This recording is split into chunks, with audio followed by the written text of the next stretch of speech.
Back here on SportsLine. Phone lines are still open, by the way, 737-7767. But we're going to continue breaking down what happened with the Titans and Bengals from Sunday. Keith Bullock with us, JB and myself. And we'll go to the smart screen now for his breakdown of some of the specifics.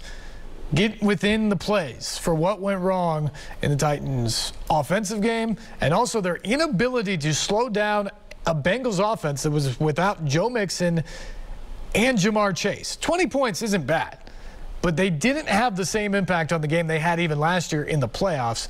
That was part of the problem on Sunday in the 20-16 loss. Time to break down some plays at the smart screen with Keith Bullock. And Bully, the Bengals decided not to activate Jamar Chase today. But as it turns out, they didn't really need him because T. Higgins had a monster game, and it didn't matter who was guarding him. Yeah, it didn't matter. Last week, T. Higgins had 9 for 148. Today, 7 for 114. Joe Burrow and T. Higgins have this relationship that he has probably with all his wide receivers, including Jamar Chase. You see one-on-one, you throw it up to your playmaker and let him make a play. You got 6'4", 215 against a smaller defensive back, 5'10", 185, 5'10", 200. It doesn't matter. He sees his guy. He likes the matchup, and he makes it happen. Again, you got Christian Fulton, great coverage, just like McCray had great coverage, but it doesn't matter. Joe Burrow sees the matchup he wants, one-on-one with my guy, go make a play. And that's really all it comes down to. Great coverage on both, but he believes in his guy over the defender. And you saw the officials letting them play a little bit with the hand fighting. I actually kind of like that's that. Needed. That's needed because as for the Titans offense, Ryan Tannehill had some good numbers, but the Titans really struggled in the red zone, and Derrick Henry could just not get it going today.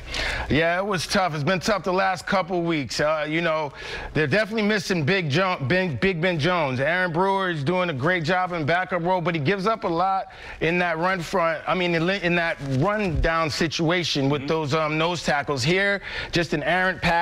Tough, tight coverage. These teams are going to play man-to-man and stop the run, put everybody in the box, commit to stopping the run. And here, you see, you got Robert Woods open in the flat right here. Could have got the first down. You can see his frustration. A lot of things happen fast in the red zone, so it's tough to make those bang-bang decisions. Some of it comes down to knowing where to go with the ball. Some of it comes down to having the right people in and, you know, being healthy too.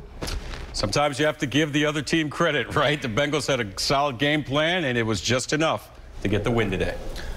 Yeah, gentlemen, now the Bengals, of course, have beaten the Titans in 3 consecutive seasons. It was the first time that a Mike Vrabel team has lost on extended rest, excuse me. He's been so good in those games when he gets that little bit of extra time to game plan things up. Didn't matter in this game. And now he's lost 3 straight games to Joe Burrow and Zach Taylor. And remember, this was a good Titans team against a really bad Bengals team 2 years ago. It was a #1 seed Titans team against a 4 seed Bengals team last year. And then this year, it's a Titans team on top of the division against the Bengals team that looks to be a wild card team at the moment. So the Bengals have had the upper hand in this conversation, and that's something to think about, and it might gnaw on this Titans team a little bit as they move their way into December and towards the postseason. Final analysis back with John, Keith from Sunday night. Our final thoughts on that game and a look ahead to what we can expect now that it is officially A.J. Brown week as the Titans get set for the NFC leading Philadelphia Eagles and, of course, a matchup with their old wide receiver, their old pal, A.J. Brown.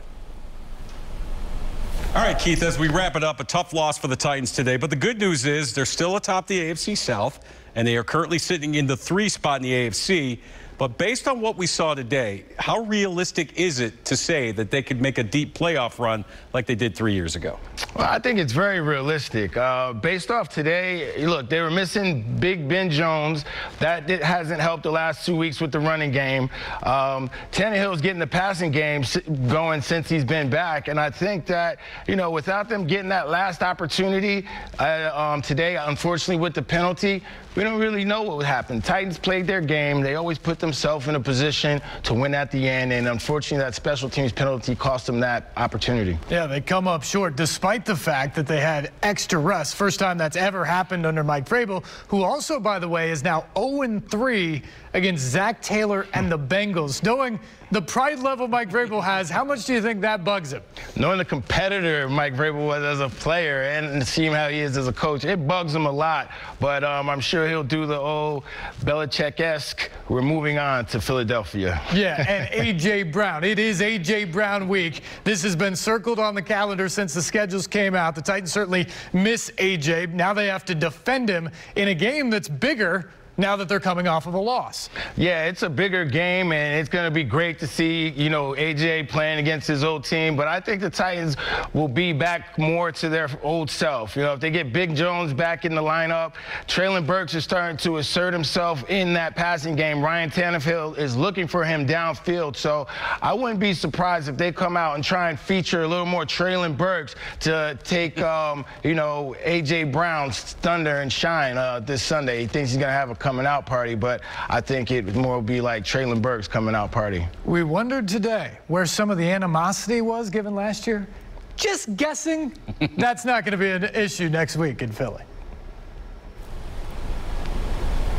They're certainly going to be asked about it a lot before that game on Sunday. A.J. Brown and the Titans all about it. But when it comes down to it, it's about going out there and figuring out a way to win and avoid a 2-game losing streak on Sunday in Philadelphia against a very good Eagles team, maybe the best team in the NFL right now. They're the only team to double-digit wins already.